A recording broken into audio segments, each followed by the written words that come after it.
Hivi umesikia huko limziki linalopiga hilo? Najua wewe DJ anaongurumisha huko ng'ambo. Wapi tena?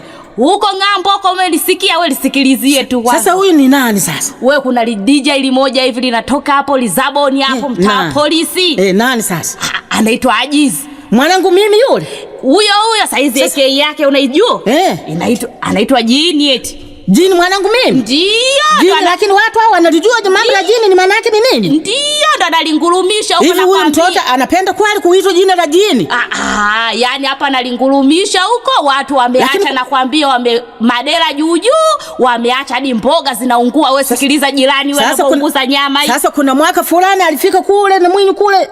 Sijui ndio huyo mwanangu huyo. Huyo. Kwa sababu mwaka ule aliyokafika mimi sikuwepo, nilienda Dar es Salaam. Huyo mpaka watu wanaachana kwa sababu ya DJ Jini. Sasa huyo mbona ana mambo kweli huyo?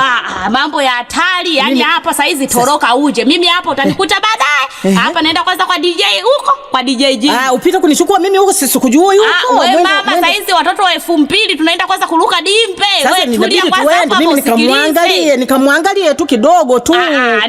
Nitakupeleka baadaye, nitakuja kukusikilizisha. Ngoja kwanza sisi tuende tukaruka dimpe afu nitakuja kukusimulia vizuri. Mambo kama hayo yani inaonekana si hivyo. Baadaye yani atakaporuka dimpe pale na mimi nimesogelea pale hata kashingi 300 nitupia tu mwanangu yule na nitupia kamia kale. Yani anavorukisha dimpe pale kumtupia kambi yako lazima na kajero lazima. Yani unampiga na ka energy kabisa amalizie kabisa utamu wenyewe.